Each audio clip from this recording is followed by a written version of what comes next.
Yes, students, in the previous video, we studied about the mineral resource, its types, its uses, and also we studied about the distribution of minerals in India. Then we studied the ways to conserve the minerals.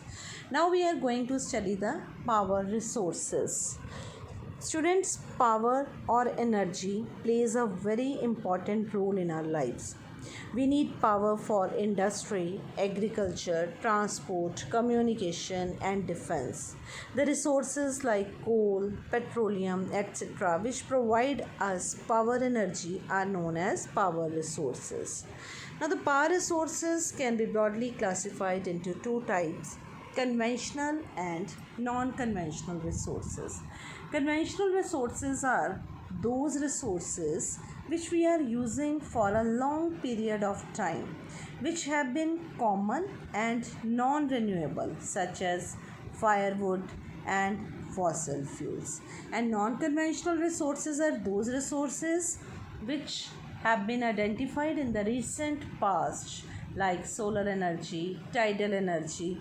These are mainly environment friendly, they do not cause pollution.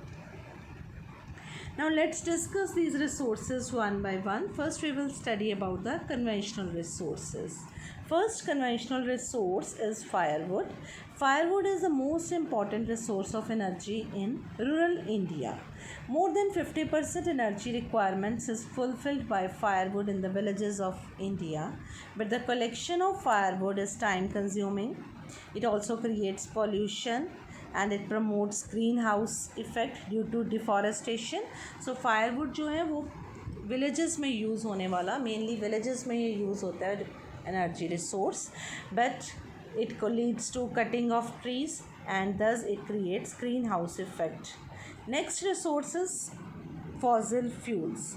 Students, you know that the remains of plants and animals which were buried under the earth for millions of years, they got converted by heat and pressure into fossil fuels like coal, petroleum, natural gas, and these are the main source of conventional energy. Coal gas, it is the most widely found fossil fuel in India as well as in the world. It is used as a domestic fuel in industries such as iron and steel, steam engines, and to generate electricity. Electricity from coal is called thermal power. Now, next resources, the next conventional resources, petroleum. All of us are aware about the importance of petroleum in today's world. It is widely used to run industrial machinery, factories, airplanes, trains, cars, and other means of transport. It is also used to make kerosene, diesel, wax, lubricants, etc. after refining it. And petroleum is found between the layers of rocks and is drilled from oil fields located in offshore and coastal areas.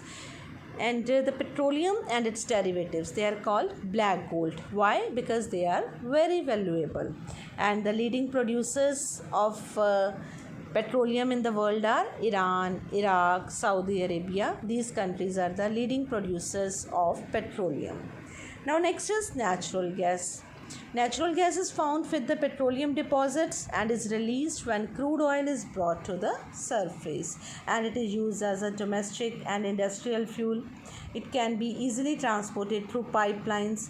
It is environment friendly and cheaper than oil. Next is hydel power.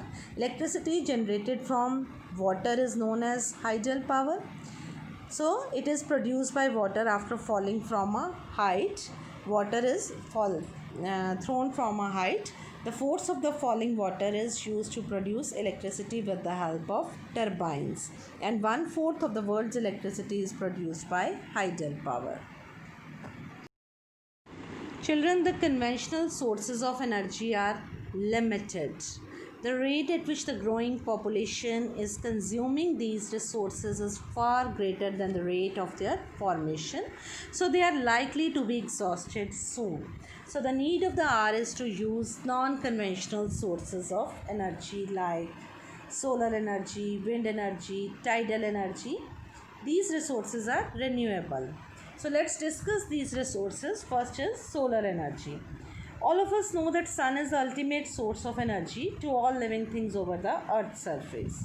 Solar energy trapped from the sun can be used in solar cells, photocells to produce electricity. These cells are also joined into solar panels to generate power for heating and lighting purposes, and this source of energy is inexhaustible and non-polluting. Next is wind energy. Wind is also an inexhaustible source of energy. Windmills are used to produce electricity. The high-speed winds rotate the windmill, which is connected to a generator to produce electricity. Mainly coastal regions and mountain passes, these are ideal places to harness wind energy, as winds are very strong and steady there. Such energy is also non-polluting, safe and clean, but it causes noise pollution. Next is nuclear energy. Nuclear power is obtained from naturally occurring radioactive elements like uranium and thorium. These fuels undergo nuclear fission in nuclear reactors and emit power. USA is the greatest producer of nuclear power. In India, Rajasthan and Jharkhand, they have large deposits of uranium and thorium. Kalpakkam in Tamil Nadu, Tarapur in Maharashtra. These are the important nuclear power stations located in India. Next is geothermal energy. To produce geothermal energy, the earth's heat is used.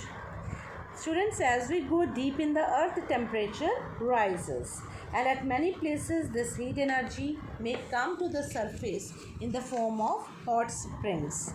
This heat is used to produce electricity, as it is clean, it is eco-friendly. In India, geothermal plants are located in Manikaran in Himachal Pradesh. Next is tidal energy. Now, what is tidal energy? Students, you have studied in your 7th class about tides.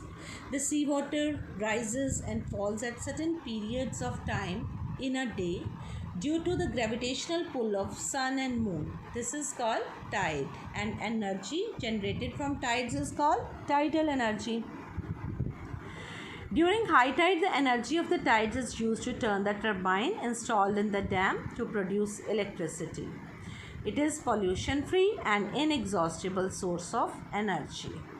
Next is biogas. Biogas is of low cost.